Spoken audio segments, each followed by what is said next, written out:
La hija de la limpiadora desconfiaba de todos, hasta que tiró de la corbata del millonario. La mañana comenzó con lluvia fina que golpeaba los cristales de la ciudad como una letanía. Beatriz sostuvo la capucha de su abrigo con la mano izquierda y con la derecha apretó la pequeña mochila de Cecilia contra su costado. La niña tenía la barbilla pegada al pecho, los ojos grandes, vigilantes, como si buscara en cada rostro una amenaza que pudiera morderla. Cada paso entre charcos era una cuenta más en la larga lista de cosas que Beatriz debía vigilar: el trabajo, la casa, la leche, el tiempo para volver al hospital donde limpiaba cada tarde, las facturas y, por encima de todo, la seguridad de su hija. En el edificio de oficinas, el vestíbulo olía a madera pulida y a café recién hecho. Guardias con gabardinas secaban el suelo con movimientos profesionales y firmas de ejecutivos pasaban bajo paraguas sin agradecer la cortesía de nadie. Beatriz, con su uniforme limpio pero sencillo, pasó casi desapercibida hasta que una mancha de café, un descuido de un asistente que buscaba su teléfono, resbaló sobre un portafolios y alcanzó la hoya del traje de un hombre que venía a paso firme. El silencio en la sala se hizo más denso, miradas, un ademán de disculpa, un gesto reflexivo de quien tiene menos tiempo para los pequeños accidentes. Cecilia, desde el regazo de Beatriz, dejó escapar un sollozo, un sonido que en otras circunstancias hubiera terminado en llanto. Pero entonces algo sucedió que cambió el aire de la estancia. La niña alzó la vista y, sin la timidez que suele protegerla de los desconocidos, extendió la mano hacia el centro de la sala. Sus dedos encontraron un trozo de tela que colgaba del cuello del recién manchado, una corbata azul a rayas. Tiró de ella con la suavidad de quien busca la seguridad de un juguete familiar. El hombre que llevaba la corbata estaba en silencio. Era alto, con la frente ancha y una mirada contenida. Su traje era impecable, el movimiento de su mano para retirar la corbata quedó en suspenso. Por la forma en que se tensaron sus hombros, por cómo sus dedos dudaron entre apartar la mano de la corbata o dejar que la niña la sostuviera, Beatriz intuyó dos cosas: que aquel gesto podía encender algo doloroso en el hombre, y que aquel gesto, sin saberlo, era la última cuerda a la que Cecilia podía agarrarse. La pequeña empezó a canturrear una canción infantil en voz baja, una tonada de ronda que sonó extrañamente antigua en la sala de ejecutivos. Unas sílabas repetidas, un ritmo circular que parecía apartar la prisa de los asistentes.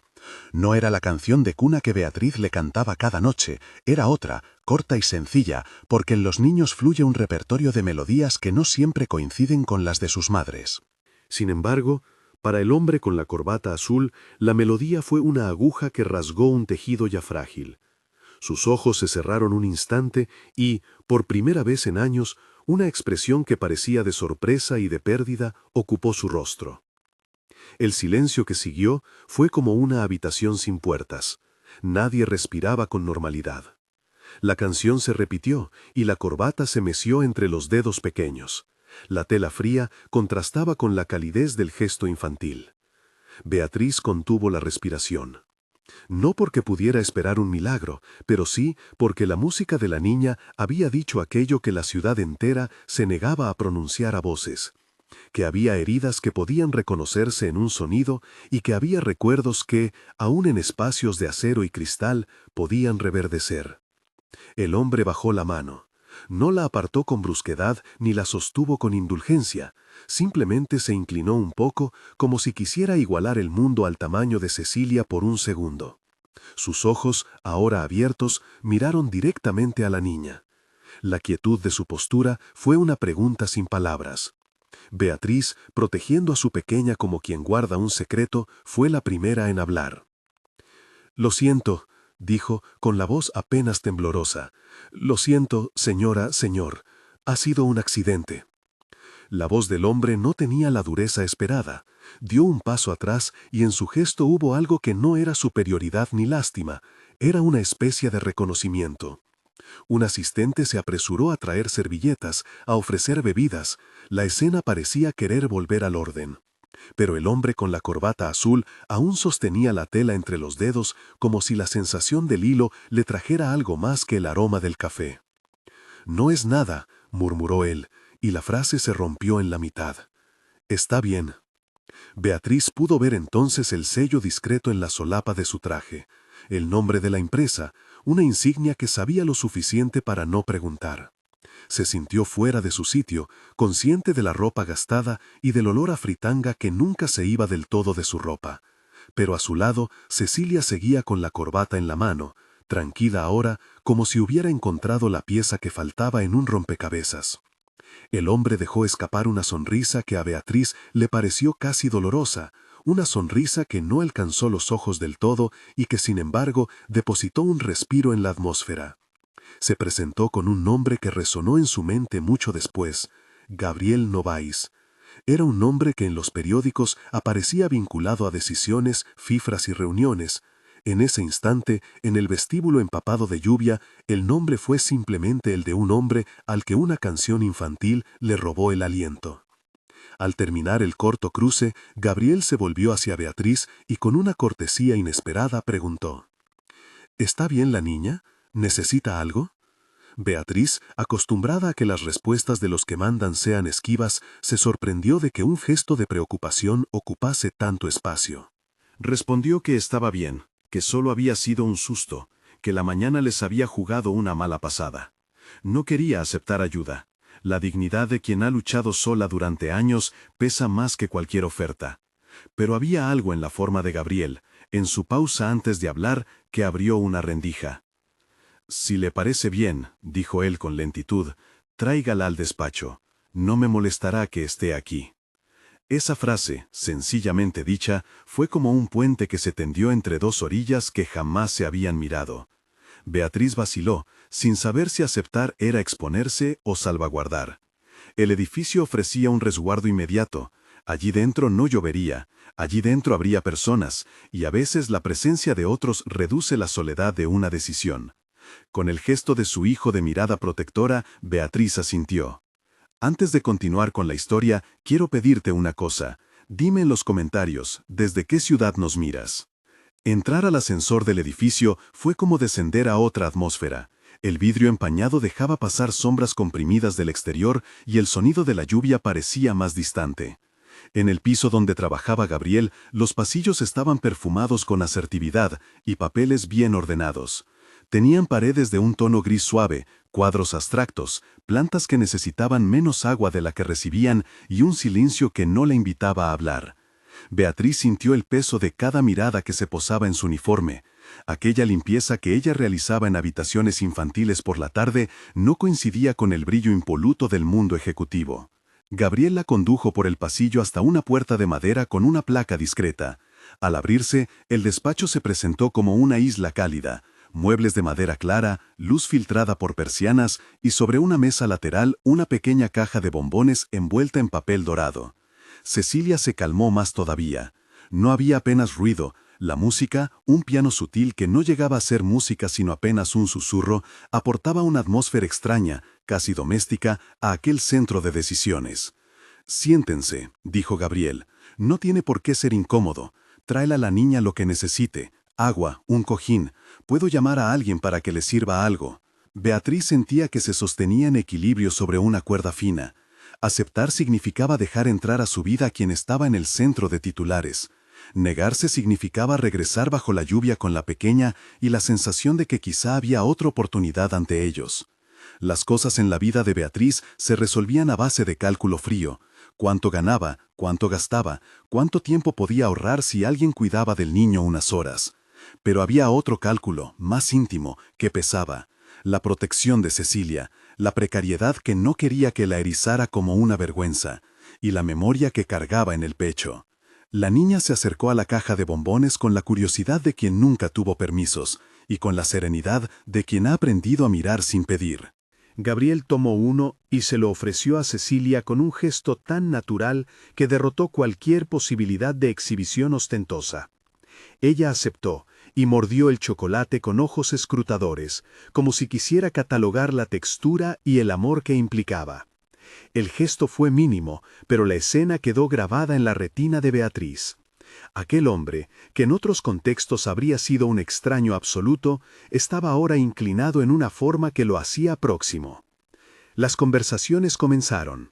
Hablaban de lo inevitable, del incidente del café, de la inseguridad de dejar a la niña con la niñera que no había aparecido, de la necesidad de una solución provisional.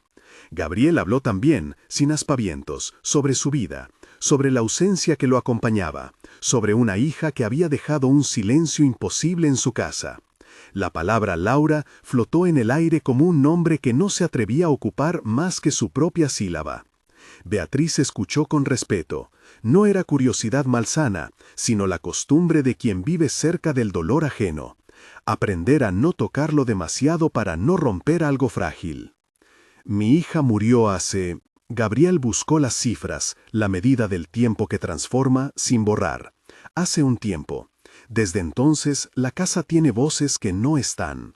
A veces, cuando hay ruidos, me pregunto si me estoy volviendo insensible o si simplemente he aprendido a sobrevivir con menos alegrías.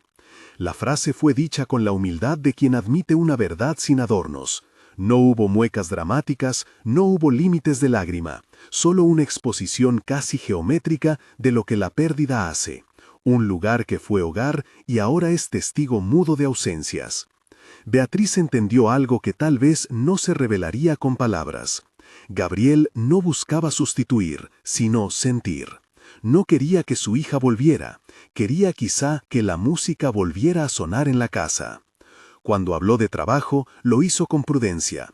Ofreció lo que podía ofrecer. Un empleo estable para Beatriz, condiciones justas, un salario que cambiaría muchas cuentas de la rutina, y la posibilidad de que Cecilia se quedara con ella mientras trabajaba. Nada que solara a Caridad, todo con la forma de un contrato, de una hoja serena puesta sobre la mesa. Gabriel subrayó algo con firmeza, que la dignidad de quien trabajara con ellos era imprescindible, que no habría limosnas ni favores que humillaran. Beatriz lo miró, midiendo cada palabra. Aceptar el trabajo significaba integrarse a un mundo nuevo, sentarse en mesas donde las conversaciones giraban alrededor de proyecciones y no de porqués de supervivencia. Pero también significaba otra clase de riesgo, la cercanía de alguien que por su posición imponía una dinámica desigual. No era la primera vez que Beatriz se enfrentaba a esa sensación. Había vivido con ella en hospitales, en turnos nocturnos donde una decisión de una enfermera podía cambiar destinos. Su experiencia le dictaba reglas claras, límites, profesionalidad y una muralla interior que no debía quebrarse por un gesto amable. La oferta se presentaba como una bifurcación en su camino, una línea que, si la cruzaba, no le garantizaría una vida exenta de penas, pero sí le daría herramientas diferentes para sostener a su hija. Cecilia, mientras tanto, seguía con la corbata en las manos. La sostuvo como si fuera una bandera recién adquirida de algún reino mágico. La corbata azul a rayas tenía ahora, para Beatriz, una textura nueva. Ya no era simplemente la tela de un ejecutivo. Era la primera hebra que ató, por casualidad, el pasado de un hombre al presente de su hija. En la base de ese hilo se tejía una incertidumbre potente. «No puedo decidir ahora», dijo Beatriz finalmente, con las palabras precisas de quien no quería parecer precipitada ni desagradecida. «Necesito saber qué implicaría, cómo sería, cómo lo haríamos». Gabriel asintió, no insistió. Dio la impresión de comprender que en esa frase había contenido mucho más que la simple logística. Había un temor ancestral, un orgullo de madre y una memoria que no se compraba con contratos. Le dejó, en lugar de presionar, un papel con las condiciones y el número de la asistente. También dejó una promesa que sonó diferente de una promesa dictada por prisa. «Cuando esté lista, háblame. Si quieres, tráela y veremos cómo organizarlo». Cuando regresaron al vestíbulo, la lluvia se había intensificado un poco. Beatriz sintió el peso de la decisión en la palma de su mano. Sabía que admitir una ayuda no era lo mismo que claudicar. Sabía también que aferrarse a la soledad no era siempre signo de dignidad, sino muchas veces una forma de dejar pasar oportunidades que la vida ofrece disfrazadas de riesgo. En el taxi de vuelta, con Cecilia dormida al fin sobre su hombro, Beatriz miró la corbata en su bolso. La tela seguía allí, como un fragmento de otro mundo.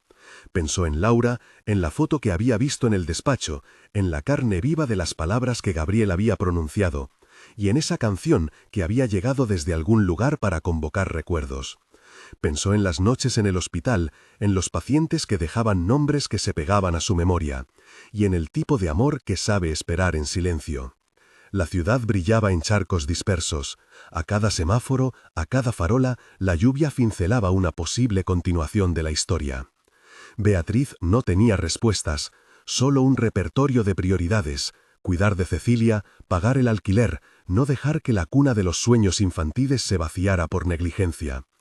Pero también tenía una puerta abierta, un nombre en una tarjeta y una corbata azul a rayas que, por un raro capricho del destino, había sustituido la distancia por una pregunta. ¿Qué harías si la niña que cuidas reconoce antes de conocerte el lugar donde el dolor puede sanar? Mientras contaba las vueltas en su apartamento, una cocina pequeña, un cuadro de tela en la pared y un silencio que huele a cenas hechas con prisa, Beatriz comprendió que, más allá del dinero o de la posición, había algo en juego que no podía evaluar con la calculadora del día a día. Sería la confianza lo que le pediría. Sería la capacidad de permitir que otra persona entre en su hogar sin que eso fuera sinónimo de pérdida de identidad. La escena final de la jornada fue simple. Beatriz arropó a Cecilia, la dejó dormir, miró el papel con la oferta y cerró los ojos con una mezcla de agotamiento y atención. No era una decisión que tomar en un momento, era una conversación que debía tener consigo misma, con la pequeña y con la memoria que la acompañaba como una sombra amable. La lluvia no cesó esa noche. Afuera, la ciudad seguía su ritmo indiferente. Adentro, una madre pesaba los pros y los contras, y en algún lugar, un hombre con la corbata azul dormía con la idea de una canción en la cabeza que quizá un día lo empujaría a hacer algo que fuera más que un contrato, a abrir una casa al calor de lo que aún estaba vivo en la memoria. En esa pausa, en ese suspiro que separa la oferta de la aceptación, el mundo entero pareció contenerse. Había promesas en el aire, pero también el respeto absoluto del tiempo que cada uno necesita para sanar y decidir. La historia, nacida de un tirón de corbata y de una canción infantil, tenía todavía trozos que no estaban resueltos. La oferta sobre la mesa, la mirada de Gabriel que ahora contenía una posibilidad, y la pregunta de Beatriz, acerca de si dejar entrar a alguien era un riesgo o una esperanza. Beatriz se recostó y antes de cerrar los ojos, colocó la corbata en la mesilla. La tela reposó junto a la caja de bombones imaginaria que ahora también tenía un lugar en su mente. Afuera la lluvia, adentro la calma de una noche de decisiones no tomadas. Y en algún punto entre ambos estados, una historia empezó a tejerse, lenta, con hilos de cautela y de ternura, lista para seguir. La mañana en que Beatriz decidió responder no fue una escena de película con música triunfal. Fue un jueves cualquiera en el que la lavadora chirrió como cada semana y el frigorífico emitió un sonido, ese que tiene la capacidad de medir cuánto queda de esperanza en una casa. Miró la hoja con la oferta otra vez, cifras, horarios, cláusulas que hablaban de respeto, de derechos, de salarios. No había nada que oliera a limosna, había un contrato. Cerró los ojos, dejó la mano sobre el papel y, sin dramatismos, escribió su nombre. Aceptar fue como aprender a respirar de nuevo bajo el agua. Requiere práctica, algún pánico inicial, pero al cabo de pocos segundos descubres que puedes hacerlo. No contó la decisión en voz alta, se limitó a peinar a Cecilia con ternura, a empaquetar una muda en una bolsa pequeña y a meter la corbata azul a rayas dentro del bolso como si fuera una promesa antigua que conviene guardar cerca. El primer día de trabajo fue una sucesión de detalles incómodos y sorprendentes. Las oficinas, que en la imaginación de Beatriz eran gigantescas catacumbas de decisiones imbatibles, resultaron ser una red de pequeños gestos. Una escalera de personal con gente que la miraba de reojo. Una sala de descanso donde alguien dejó un cartel escrito a mano que decía «Respeto», y donde Vera, la supervisora de limpieza que ya conocía, le presentó a otros empleados con una mezcla de protección y orgullo. Gabriel no estaba todo el tiempo presente, aparecía y desaparecía como los recuerdos, a veces belgado en la puerta, otras veces recluido entre papeles. Pero cuando estaba, su mirada era menos fría, como si soportara menos la coraza y buscaba, sin aún saberlo, una ventana. Cecilia se instaló como una pequeña regidora informal.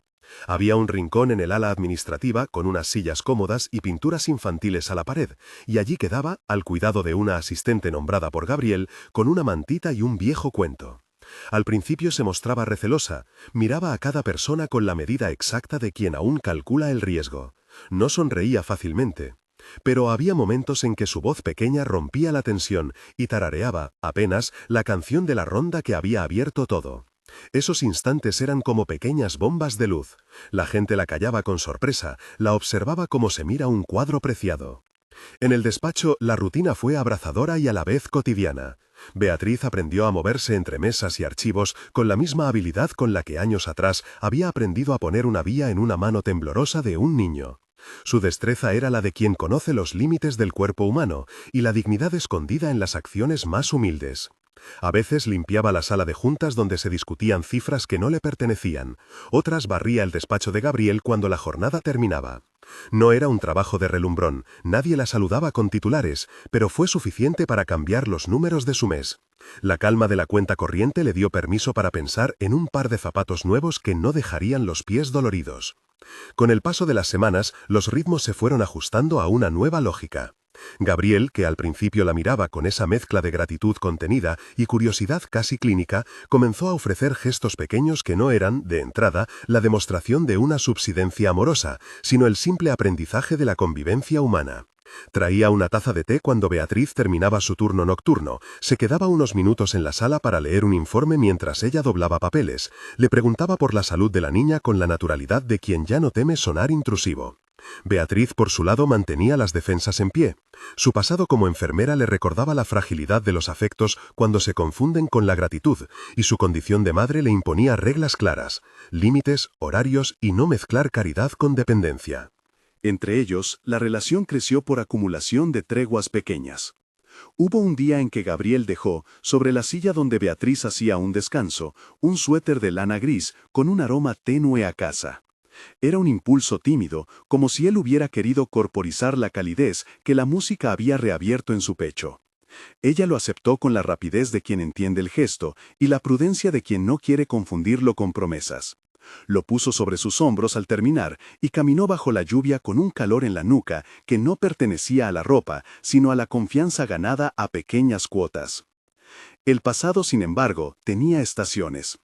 A veces regresaba en forma de apuntes en un expediente, otras en la vez que un administrativo que había conocido a Gabriel hace años hizo un comentario sin intención y la marea de la memoria volvió a subir. El dolor de Gabriel, contenido con dignidad, iba apareciendo en retazos.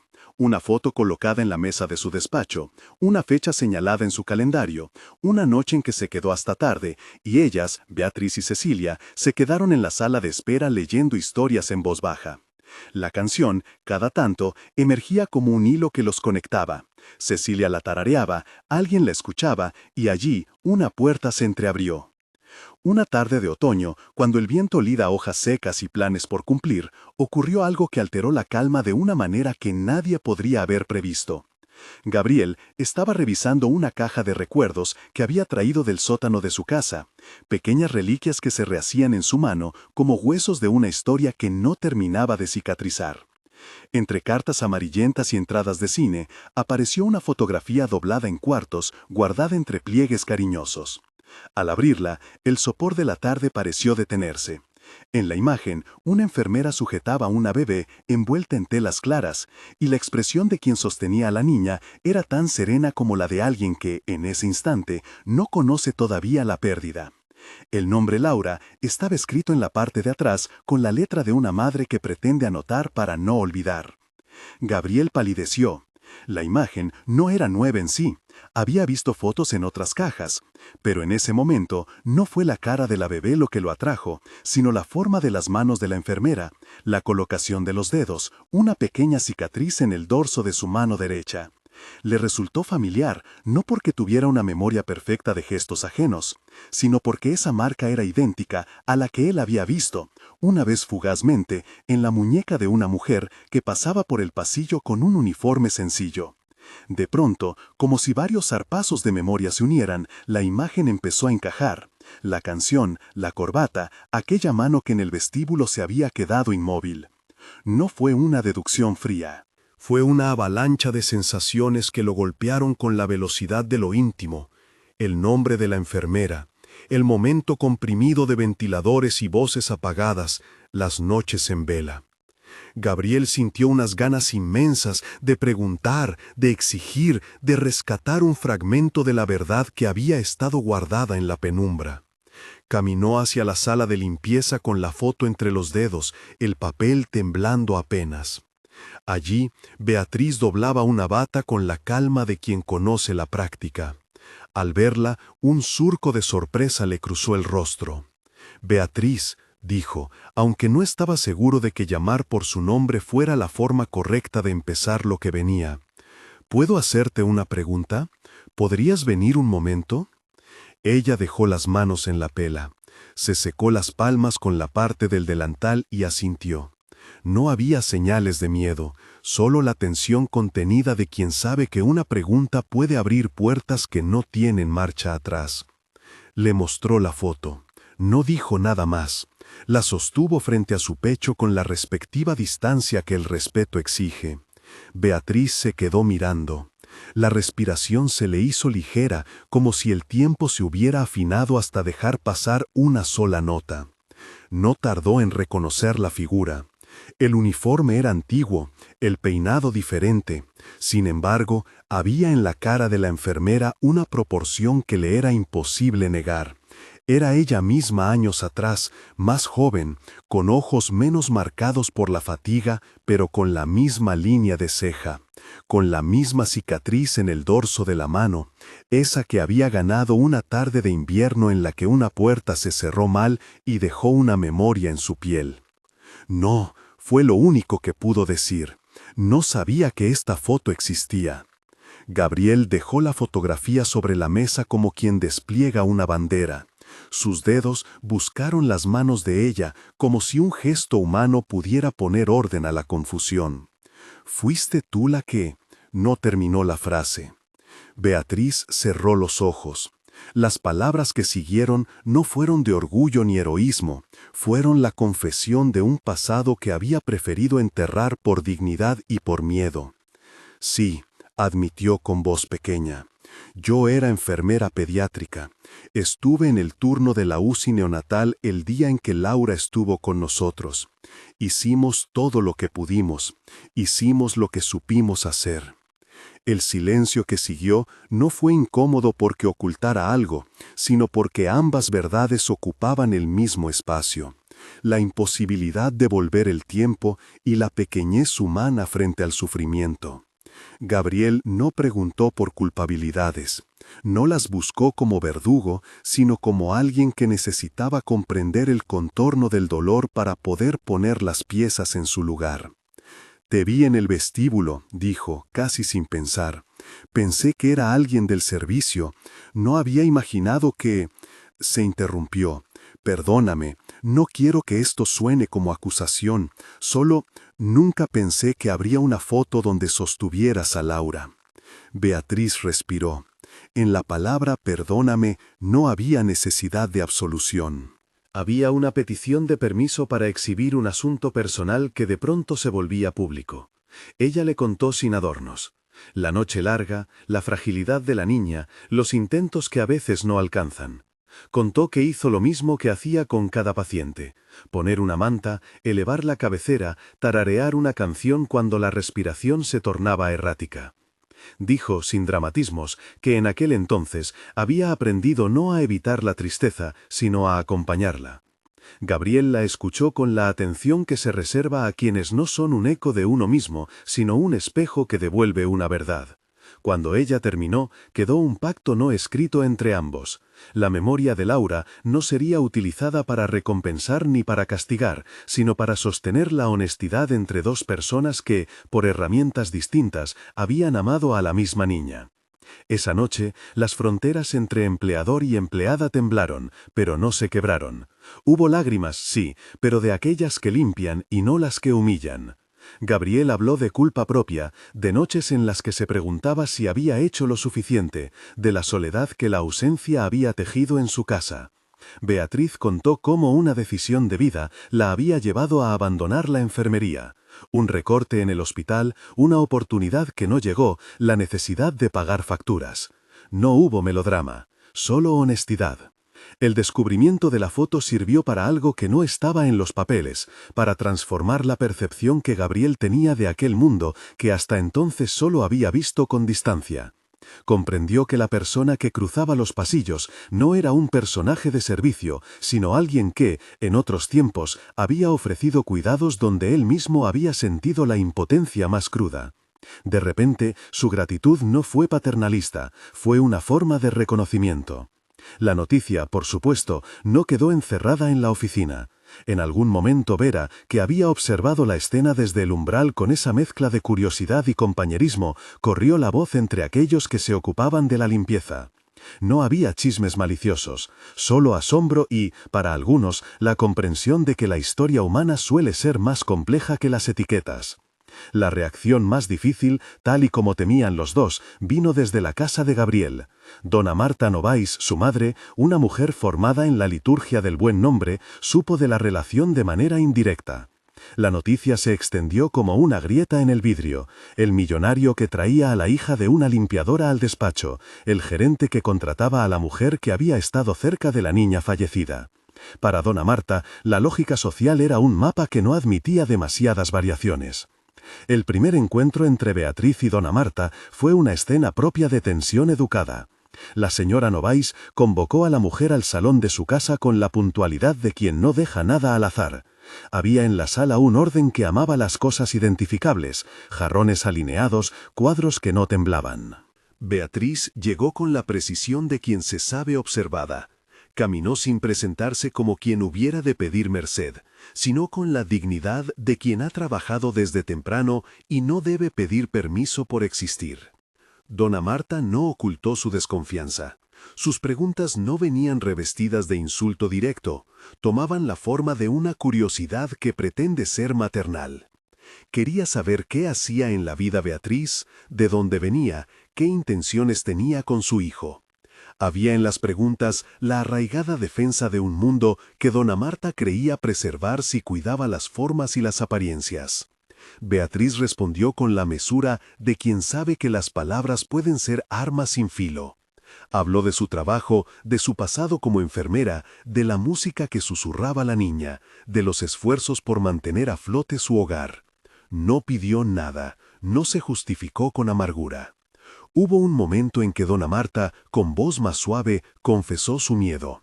Temía que la cercanía de su hijo con una mujer de origen humilde fuera una señal de que sus valores se desdibujaban. No fue un ataque, fue una revelación, miedo a perder un legado. Beatriz escuchó y entonces hizo algo que nadie esperaba. Habló de Laura. No de la herida misma, sino de la niña que había sonreído con labios pequeños y que por un instante había hecho el mundo menos frío. Contó una anécdota pequeña, casi doméstica, cómo la cobija de la bebé tenía una esquina doblada por un dedo curioso, cómo cantó una canción que la niña apenas dejó terminar. No era una búsqueda de simpatía, era el ofrecimiento de una memoria compartida que quizá, sin darse cuenta, podía devolver humanidad a la señora Novaes. Dona Marta miró una cicatriz en la mano de Beatriz, esa misma en la que Gabriel había reparado. Sintió que la dureza de su juicio se deslizaba por la suavidad de una verdad. No fue un cambio instantáneo ni una rendición, fue el inicio de un deshielo pequeño. Les costó tiempo, las conversaciones continuaron, hubo dudas larvadas por los años y por la costumbre, pero también gestos que, sumados, hicieron de la resistencia algo más llevadero. Dona Marta empezó a acudir menos a la crítica y más a la observación.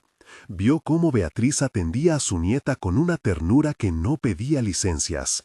Vio cómo, en el hospital, cuando acompañó la idea de una placa en memoria de Laura, no existía exhibición sino respeto. Y poco a poco, la dureza de las formas se fue ablandando ante la persistencia de la dignidad. Mientras tanto, la convivencia entre Gabriel y Beatriz se fue asentando más allá de los límites formales. Tuvieron conversaciones largas, a veces hasta la madrugada, en las que la distancia entre el perdón y el olvido se medía en palabras medidas. Gabriel aprendió a expresar su dolor sin depositarlo sobre Beatriz. Ella aprendió a escuchar sin apropiarse de una pena que no le pertenecía. Las ocasiones para la ternura nacían de gestos sencillos. una chaqueta prestada, un mensaje al final del día para saber que había llegado bien a casa, una taza de té que se compartía en el despacho cuando el extranjero viento de las cuentas hacía imposible otra cosa. Con el paso del tiempo, lo que comenzara como una ayuda profesional fue tomando matices de la vida común. No hubo precipitación. Hubo momentos en los que se miraban y callaban, como si el silencio fuera también una forma de pacto. La canción de la ronda continuó apareciendo en improntas. La escuchaban en la radio durante un viaje imprevisto. La tarareaba Cecilia mientras pintaba con sus dedos una pared de la nueva casa. La entonaban en la boda con una dignidad que vendría de su simplicidad. La decisión de formalizar algo más que una relación laboral llegó en su momento justo, con la tranquilidad de una cosecha bien pensada. Fue en una tarde en la que Gabriel, después de ordenar una vez más la caja de recuerdos, comprendió que su vida ya no cabía solo en la memoria de su hija. Necesitaba ponerla en algún lugar que no fuese un armario polvoriento. Se le ocurrió, casi como si fuera un deber, invitar a Beatriz a mudarse a la casa, no como una invasión, sino como un ofrecimiento que nacía del reconocimiento de un trabajo compartido, por cariño y complicidad. Le propuso, con la misma claridad con que alguna vez había redactado un contrato, que se casaran. No fue una escena de rodaje, ni una gran extravagancia, fue una proposición contenida, honesta, con la oferta de adopción formal de Cecilia incluida en la misma frase. La reacción inicial de Beatriz fue una mezcla de sorpresa y reticencia. Había soñado a veces con la idea de una casa, con la posibilidad de que un hogar dejara de ser un lugar de transiciones. Pero temía las implicaciones que una unión con el hombre que había estado en los grandes titulares podía traer. Temía la etiqueta social, la mirada que reduciría su nombre a una curiosidad. Sobre todo, temía, con la honestidad que solo tienen las personas que han vivido en la batalla diaria, renunciar al control de su vida bajo el peso de una beneficencia que no quería. Gabriel no presionó, dio tiempo, habló de planes con paciencia, que la boda sería íntima, en el jardín del hospital que había cobijado a Laura, que quería que el recuerdo de su hija estuviera presente como un testigo y no como una sombra. Que la adopción de Cecilia no sería un gesto simbólico, sino un proceso legal donde la niña tendría derechos, afecto y estabilidad. Y prometió algo más, que respetaría siempre la autonomía de Beatriz, que no permitiría que su posición impusiera la dinámica del poder. La propuesta formal llegó meses después, en una tarde suspendida entre lluvia ligera y sol que se colaba como una promesa. Gabriel se arrodilló sin dramatismos ante Beatriz, sacó del bolsillo una pequeña caja con un anillo sencillo, sin oropeles y, como siempre, sin alardes. Le pidió que fuera su compañera, que construyera con él una casa donde la memoria de Laura se honrara con vida nueva y sin olvido. Y, con la misma naturalidad, pidió también la adopción legal de Cecilia, como acto de protección y de amor. No hubo teatralidades, hubo un diálogo de adultos que comprenden lo que significa unir vidas. Beatriz aceptó. No fue una rendición. Fue la elección meditada de quien ponderó riesgos y beneficios y prefirió, con coraje, apostar por la esperanza. La boda fue pequeña, tal y como lo habían planeado. Se celebró en el jardín del hospital donde Laura había pasado sus últimos días. Las flores se colocaron en torno a un banco, donde solían sentarse las familias que esperaban noticias. Había un silencio que olía a respeto y a primavera. Entre los invitados había colegas de Beatriz, personal del hospital que aún recordaba el día en que la enfermera cuidó de la niña. La madre de Gabriel con una expresión que ya no era de reproche, sino de aceptación mesurada. Y amigos cercanos que habían visto cómo la relación se fue tejiendo. La canción infantil apareció de nuevo, no como un recurso dulce y vacío, sino como el leitmotiv que había convencido a dos adultos de escucharse. La tarareó Cecilia con su voz intacta, y el sonido se elevó como una parábola de sencillez. Gabriel pronunció votos, que no prometían borrar el dolor. Prometió en cambio presencia y memoria. Dijo que honraría a Laura cada día, que no la olvidaría como excusa ni la utilizaría como escudo, sino que la recordaría con la ternura de quien cuida una herida con respeto. Beatriz, por su parte, prometió ser compañera, no salvadora, y requirió que su nueva familia lo fuese desde la reciprocidad y la igualdad. Al final de la ceremonia, antes de que los invitados se retiraran, se dio un acto pequeño, poderoso.